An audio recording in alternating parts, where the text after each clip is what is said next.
Hello friends, part 10 में आपका स्वागत है। और इस वीडियो में मैं आपको कुछ कंसेप्चुअल ट्रायंगल्स के क्वेश्चंस करके दिखाऊंगा which is based on the angle sum properties of triangle. अब यहाँ पे मेरे पास जो क्वेश्चन है उस क्वेश्चन के अंदर आप देख सकते हो कि ट्रायंगल की तीनों साइड्स हैं वो इक्वल दी हुई है। A B is equal to B C, B C is equal to C A. और क्लास 9 की एनसीईआरटी बुक में एक थ्योरम दिया हुआ है कि angles are always equal if the sides are also equal।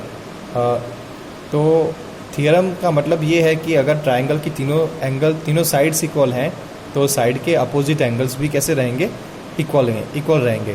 तो यहाँ पे A B is equal to B C is equal to C A दिया हुआ है। इसका मतलब ये हो जाएगा कि angle A is equal to angle B is equal to angle C हम मान सकते हैं। ये हमारा कंसेप्ट है। तो मैं तीनों को क्या मान लेता हूँ कि चलो तीनों की वैल्यू क्या होगी, x होगी। ऐसा मैं इसको एज्यूम करके चलता हूँ कि तीनों की वैल्यू x होगी। तो according to angle sum property of triangle, major angle a plus major angle b plus major angle c is equal to क्या हो जाएगा, 180 हो जाएगा। अब major angle a is equal to b is equal to c कितना है, x दिया हुआ था, इज इक्वल टू 180। और ये 3x इज इक्वल टू 180 हो जाएगा। Therefore x is equal to कितना हो जाएगा, 60।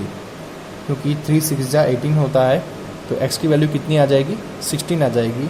इसीलिए ट्रायंगल की तीनों एंगल की वैल्यू कितनी हो जाएगी, 60 हो जाएगी। Angle b is equal to 60, angle c is equal to also 60। और ऐसा कोई ट्रायंगल जिसके तीनों साइड्स इक्वल होती हैं तो ऐसे ट्रायंगल को हम क्या बोलते हैं, इक्विलेटरल ट्रायंगल बोलते हैं। इक्विलेटरल ट्रायंगल की तीनों साइड्स और तीनों एंगल आपस में हमेशा इक्वल होते हैं। तो ये जो हमारा ट्रायंगल था वो कौन सा ट्रायंगल हो जाएगा, इक्विलेटरल ट्रायंगल हो जाएगा। तो बढ़ते हैं नेक्स्ट क्वेश्चन की ओर।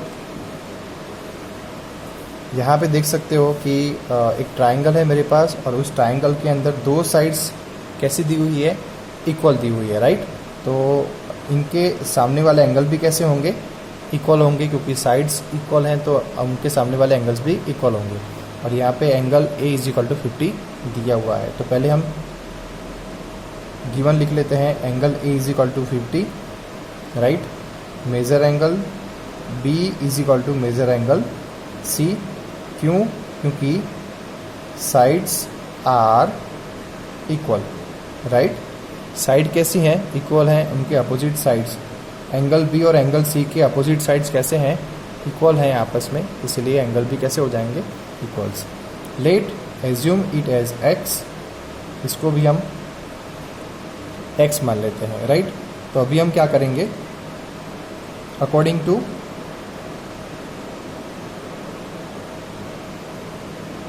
To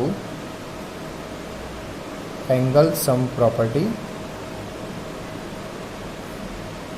major angle A plus major angle B plus major angle C is equal to what, 180, right. Major angle A कितना है, 50 प्लस x is equal to 180। 2x is equal to 180 minus 50, 2x is equal to 130, x is equal to 65। Now angle B और angle C की value कितनी हो जाएगी, angle B is equal to angle C which is equal to 65। इस तरीके से आप angle sum property से ट्रायंगल के एंगल्स को भी फाइंड कर सकते हो। तो मिलते हैं नए क्वेश्चन के अंदर।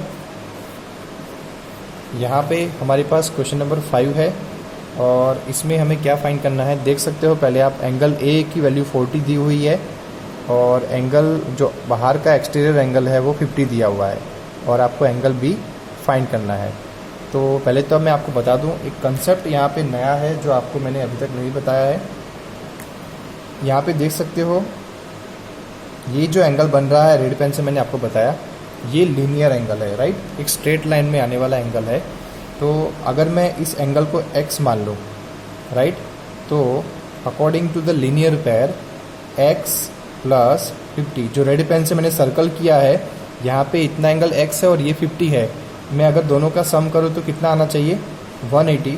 जिसकी वजह से मुझे x की वैल्यू कितनी मिल जाएगी, 130 मिल जाएगी। और ये x की वैल्यू क्या थी, मेजर एंगल C था।